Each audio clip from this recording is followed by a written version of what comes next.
Moikka täältä sateisesta Jämsästä, jossa nyt kuvaan. Mulla tuli siis vaan tosi voimakas tunne taas siitä, että pitää tehdä video. Ehkä niinku nousee vaan semmonen, että kuinka tärkeää on olla rohkea ja tuoda asioita rohkeasti sieltä sydämestä pinnalle.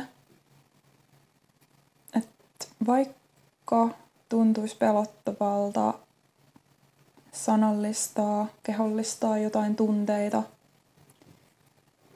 niin se kuitenkin auttaa niiden käsittelyssä tosi paljon.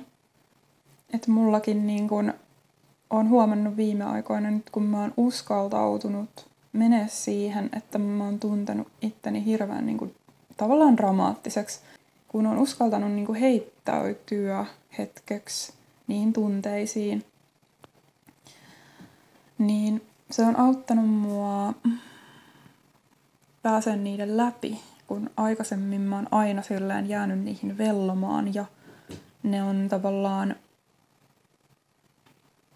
jäänyt muhun kiinni sen takia, koska mä en ole uskaltanut myöntää niiden olemassaoloa tai mä en ole uskaltanut olla niiden kanssa, niin sit ne on vaan jäänyt muhun ja saanut aikaan sellaista masentuneisuutta myös, energioiden tukkeutumista ja muuta. Mut sit kun mä oon uskaltanut vaikka jos mä oon ollut vihanen, mä oon ollut vihanen ja puhunut siitä jollekin tai kirjoittanut,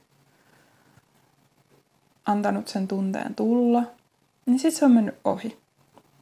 Tai jos mä oon ollut ihan supersurullinen, loukkaantunut jostain, sit mä oon antanut itteni olla loukkaantunut ja haavoittunut ja paskana tavallaan hetken aikaa. Ja sit se on mennytkin oikeasti tosi nopeasti ohi. Ja se on ollut niin vapauttavaa. Ja se on niin ihanaa saada tuntea kaikki tunteensa niin kuin koko sillään spektrillä, koko kirjolla. Niin kuin, että vaan se niin kuin koko tunteiden kirjo saa näkyä ja kuulua mussa. Niin se vaan tuntuu niin vapauttavalta ja niin hyvältä. Ja mä koen, että se on just sitä aitoa vapautta, kun me uskalletaan tuoda itsestämme esille edes itsellemme niin kuin ne kaikki puolet, mitä meissä on.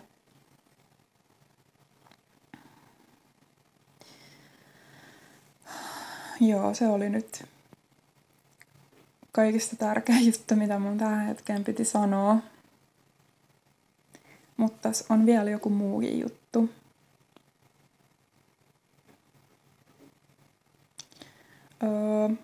No siis se, että miten mä oon päässyt tähän hetkeen, tähän tilanteeseen, että mä pystyn kokemaan niitä mun tunteita, niin on se, että mä oon luonut sisälleni turvaa mun kehoon. Mä oon niin kuin alkanut kehollistaa sellaista turvaa itselleni, jotta mä oon uskaltautunut niiden tunteiden kohtaamiseen. Tosi monella se perusturva on niin heikko, että ne kokee jotenkin, että ne hajoaa siihen tunteeseen tai tunteen kohtaamiseen. Ja mullakin oli sillään. Ja se ei ole meidän vika, se ei ole kenenkään vika. Se on vaan se meidän ohjelmointi siitä, että okei, voimakkaat tunteet ei ole turvallisia tai me ei olla rakastettavia, jos me näytetään tai koetaan näitä voimakkaita tunteita. Ja just aletaan niin kuin pelkäämään niitä itse tunteita sen takia. Pelkäämään niiden kohtaamista, niiden tuntemista.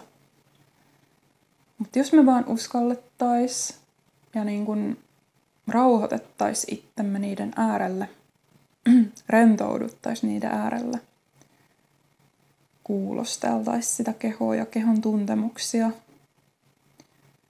niin siinä aika nopeasti oikeasti ymmärtää, että se on todella upea se tunne Ja se on niin kuin upea kokemus saada tuntea sitä. Oli se kuinka synkkä tahansa,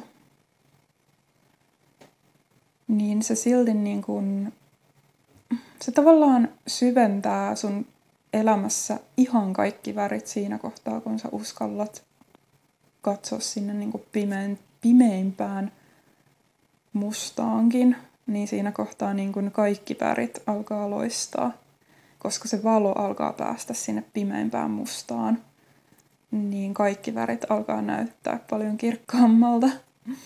Että olen huomannut, että olen sit pystynyt niin kuin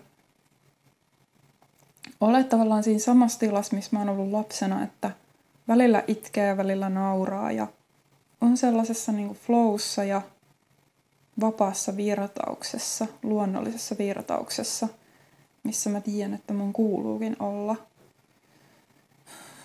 Ja jotenkin tulee just, että se sisäinen lapsi on nyt tosi tärkeä, että me annetaan sille sisäiselle lapselle vapaus kokea näitä tunteita.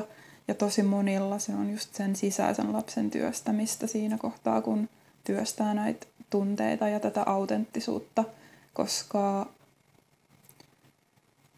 tosi moni piilottaa sitä omaa sisäistä lasta itseltään ja muilta, koska on oppinut jotenkin häpeämään sitä tai on oppinut, että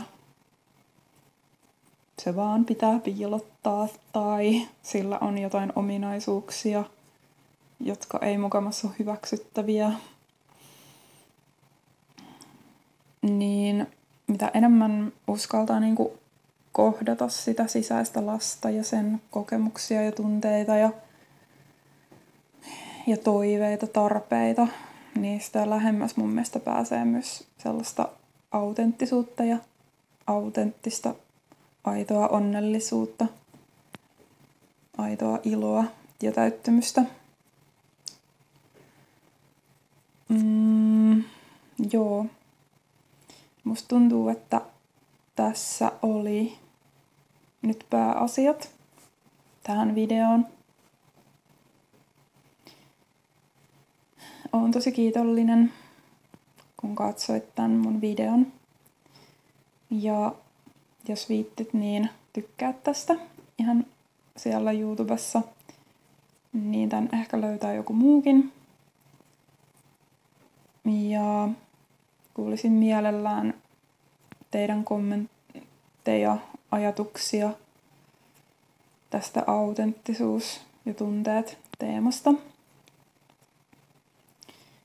Ja joo, ihanaa päivää teille kaikille, tai iltaa, tai yötä, tai aamua. Milloin ikinä tätä katsottekaan. Moi moi!